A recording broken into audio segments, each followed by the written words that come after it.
Welcome to Emma-Saac channel once again. In this channel, we educate, we enlighten, and we make sure that our members become the best version of themselves. Join me as we get started on today's video. In today's video, we're talking about a very interesting topic, and that topic is DECORUM. What is DECORUM? What do we mean when we say or talk about DECORUM? DECORUM is proper and acceptable way of behavior. There's a particular kind of behavior that is proper and acceptable in society. You don't just live your life anyhow. You don't just live your life without recognizing the fact that there are rules and regulations that should guide your daily actions every day.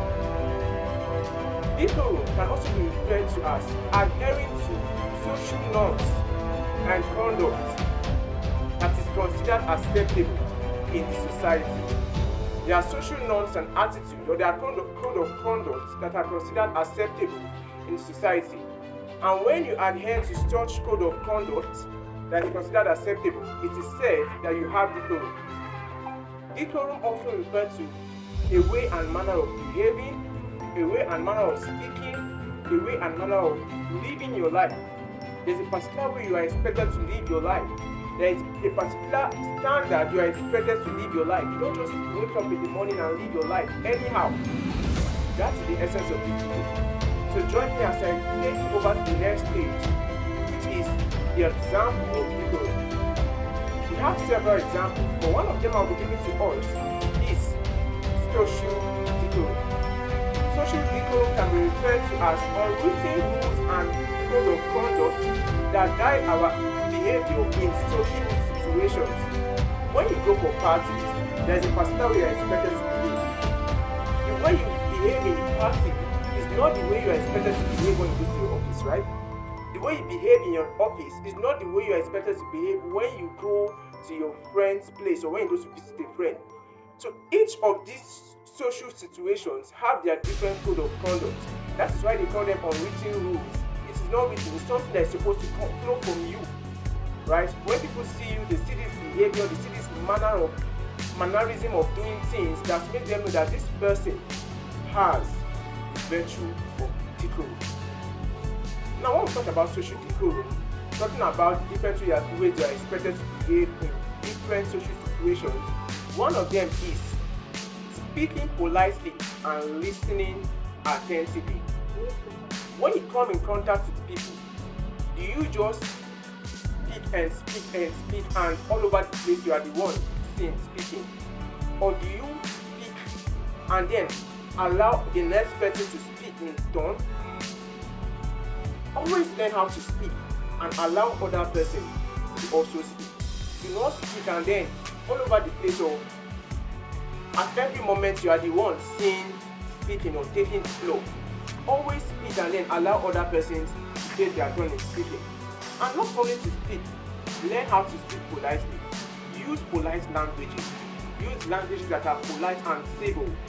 Use languages that are not offensive.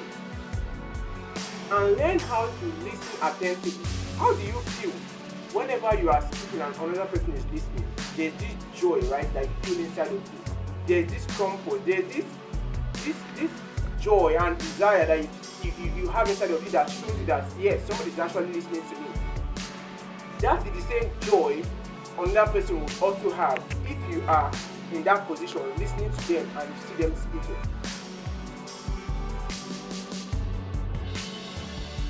Alright, away from that, we move over to the next one. Avoid using vulgar languages and offensive languages. Learn how to avoid using F words like fuck you, pussy, dick, and all the rest of that. Whenever you get to social situations, take for instance, you are in a formal situation, maybe you are in your school or you are in the office, and then you suddenly get angry. You just burst out and say, fuck you, or pussy, or I swear. Learn not to use those languages. A person of DECORUM avoids using F words, avoids using vulgar languages, avoids using offensive languages. There are languages that are polite and there are languages that are offensive. A person of decorum will always choose to be polite to that of offensive. The next one I have with me is dressing in an orderly manner. How do you dress? There's a particular way and manner you are expected to dress when you go for parties.